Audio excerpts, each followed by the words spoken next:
I don't know if I've ever been in a van that seemed quite as open as this. There's just, you walk in, you think there's nothing here. It feels amazing. Hi, everyone. Welcome back to our next video. Today, I'm here with Troy. Hi, Troy. Hello, And you go by Traveler Troy as well. I do. I know for a fact you've been on the road a while. How long have you been on the road? I have been on the road almost 24 years. Wow.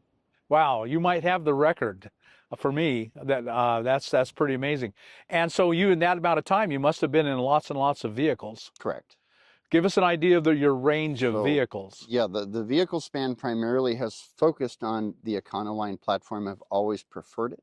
It started out with, back in 2003, I believe it was, 2 or 3, that I ended up basically trading an ice cream freezer for an Econoline 150. It was a well worn out 87 Econoline 150 that I used for work by week, and by weekend I would actually then swap all of my work gear out and put the futon in, and 2 school desks that I scavenged. One of them had a burner top in there with just a 1-pound cylinder underneath, and that was basically where things started for me. At one point there was a short stint where I kind of stepped temporarily off the road. I got married, I tried home life, I tried life in sticks and bricks, and things did not work out. So we kind of set that off to the wayside. And then at that point is when I stepped into a more modern, it was an updated 1995 Ford Econoline van that was better laid out for camping already, and used that for a good number of years before stumbling through a few other vans right at the last minute until I came into the 350. Part of the reason for the 350 van is that it is a heavy duty rear end system. I still do tow heavy big trailers, and that is just periodically, it's just I have to move things around, or I help people move. It's part of my spirit and who I am and what I do. So bigger rig to get bigger jobs done. Right. And so are you working from the road? I do not work from the road. I do collect Social Security disability, and then the things that I do to occupy my time on the road obviously is find people to sign up to help different volunteer entities to help out with things. And then my regular, what I call my regular gig, is I do volunteer service work through WOJB radio as one of their on-air radio broadcasters. And I can do that live remote location from wherever I'm at. Wow, that's cool. Yes, So you keep in contact with a lot of people that way. I do. Has your disability been a problem on the road? For me, it has just been my disability. I end up, it's a muscular dystrophy is what I do have. And that runs, Muscular Dystrophy Association is the umbrella that I come underneath, one of Jerry's kids. Over all the years, it has kind of been a progressive slowing, but it's not anything that has completely stopped me from living this life out on the road. So if there are other people out there that are interested in your life and would like to know more about it, how can they contact you? They can look me up through the Facebook platform. That's what I have. And my name on Facebook is Troy, Troy, Benham, Benham. You can also find me under Seasoned Traveler as a public page, Seasoned Traveler Radio, or you can join the group, The Seasoned Traveler. There is a group for it as well. I manage all those different platforms to try to keep this entity alive and moving. So folks, be sure and go and check that out. And after we've seen his van, I think you're going to really want to check it out even more and learn how he's done it. So can we take a look inside your rig? Absolutely. Let's do that. Okay. So Troy, I am really impressed with your van. It is just amazing. Tell us all about it. Well, this particular van started out as a contractor van from a farm company. And I was working on a different van at the time that I thought I was going to do a different project with. And I pulled in, and because of all the features this van had, it was just a contractor van, heavy duty, and a glider door, which I've always liked a glider door. I ended up speaking with the owner and brokering a deal and purchasing it. So when I started with the van, it actually had tool cages on both walls. And I basically came up with a plan. I've had a notebook over all the years, all the different things that pluses and minuses from being on the road.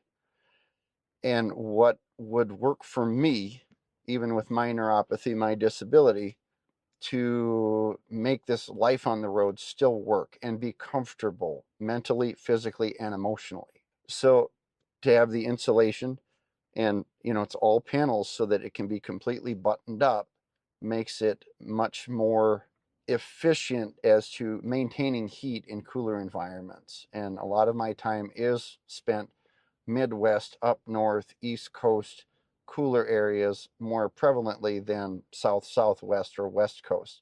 So this van was built for that. The features are, R11 in the ceiling, R22 in the walls. The cage wall was kept for the purpose of being able to insulate and make things work front and back. There was also a back wall put in here with the windows, once again for further insulation. The build underneath, in the floor point also has electric radiant in-floor heat. Wow, that must be sweet. It is very comfortable, and there was a lot of math that went into that to understand cubic feet versus BTU output and thermal insulation so that you could maintain it at maximum energy efficiency. So you're using electric heat. You must have quite a bit of solar. I do. There's just short of 800 watts on the roof at 48 volts. So that comes into the battery bank and charges roughly 700 amp hours of batteries that are stored on the front side of the cage wall.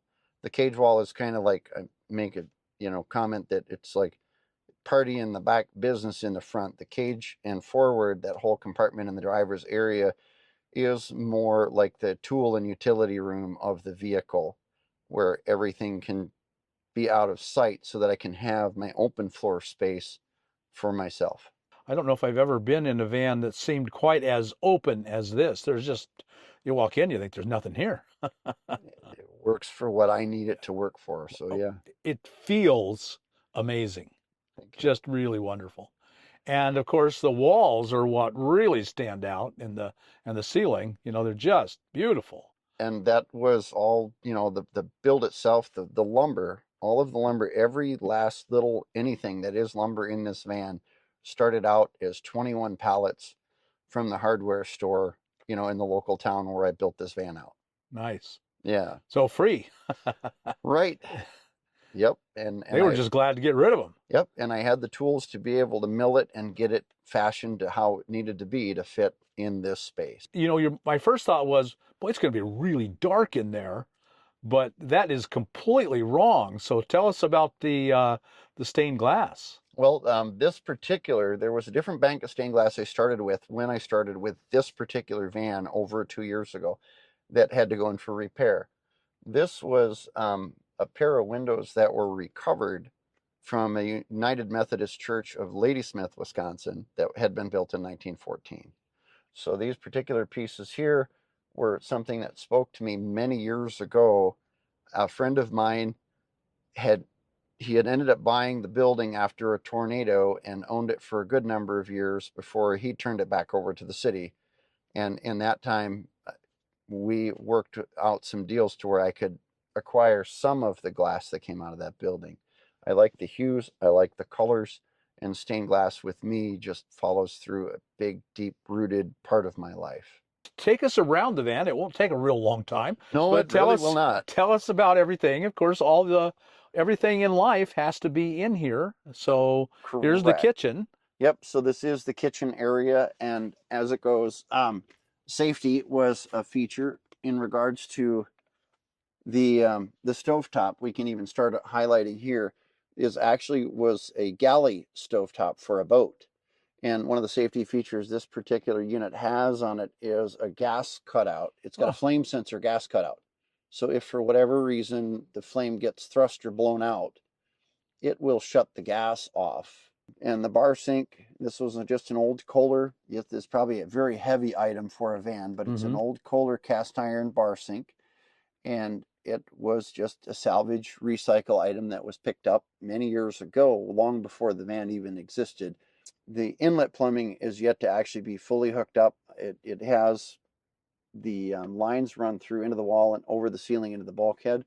There actually is mounted on that inside. There's it's a hot tap, hot water system that On would, demand. Yep, yep. And so then that would allow this to have hot running water, and then obviously the cold as well would be up there, and it would be electric pump. So there's a switch that was set up here that would turn that pump on and off as needed.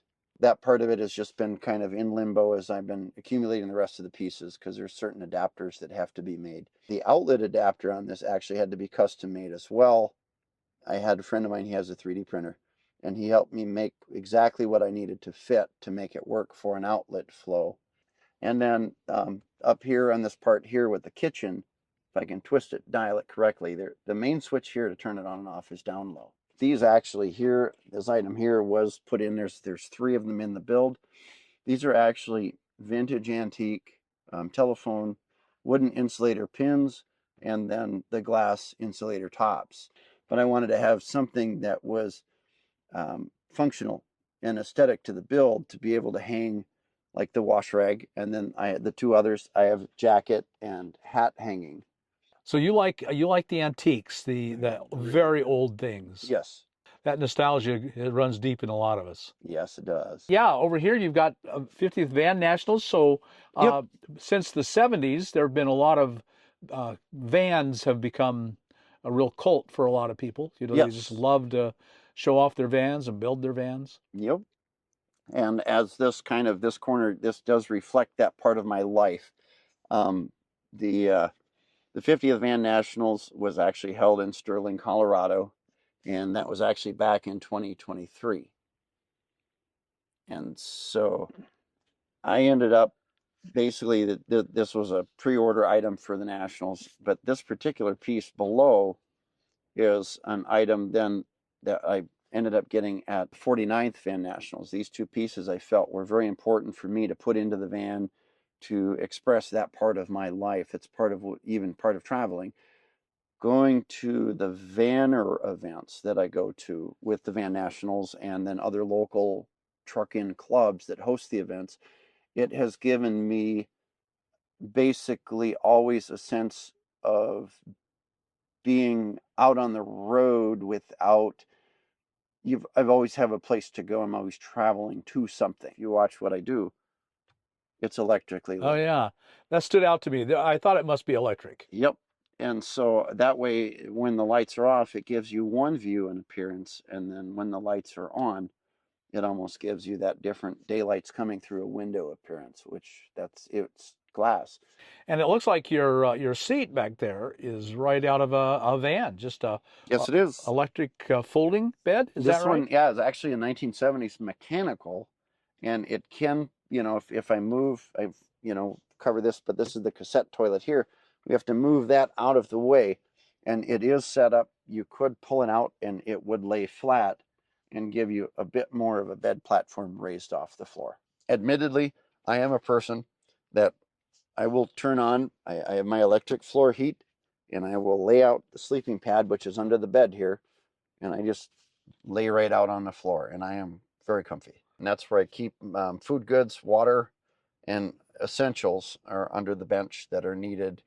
And I even do have on this side as my entertainment section. I have a small DVD player and a small pile of DVDs for windy days and rainy nights. And So we saw how you use the bathroom, a cassette toilet, and mm-hmm. how are you showering then? So yeah, the showering has always been, I've made it as convenient as possible, which it's by means of either a pilot or loves truck stop, or the girlfriend that I have recently started dating now. We are going to Planet Fitness as well. Hmm. She has introduced me to that new side of things that I had not been aware of before. So I Nice. actually get some good physical workout when I get to go there now, and then get clean at the same time. So So I see Kentucky mentioned several times here. So you must be from Kentucky. I I I actually hail from the Midwest. I come born in Minnesota and spent many, many years living in Wisconsin now. But Kentucky runs deep within me, and I do have acreage down in the southeastern corner of Appalachia in Harlan County. So at some point, should van life be not a full-time option for me, um, sticks and bricks is at some day on the horizon, and it will be there in Kentucky.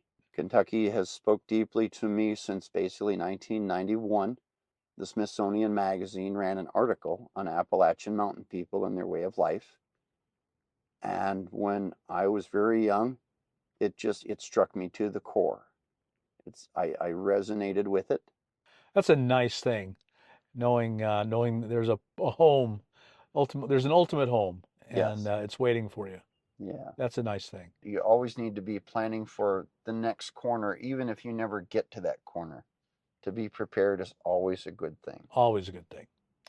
And I see over here you've got a banjo. So I kind of associate the banjo with Appalachia Yep. and Kentucky. So you play the banjo then? Yeah, I do a little bit of finger picking, and I've been working on it for a little more than a year now.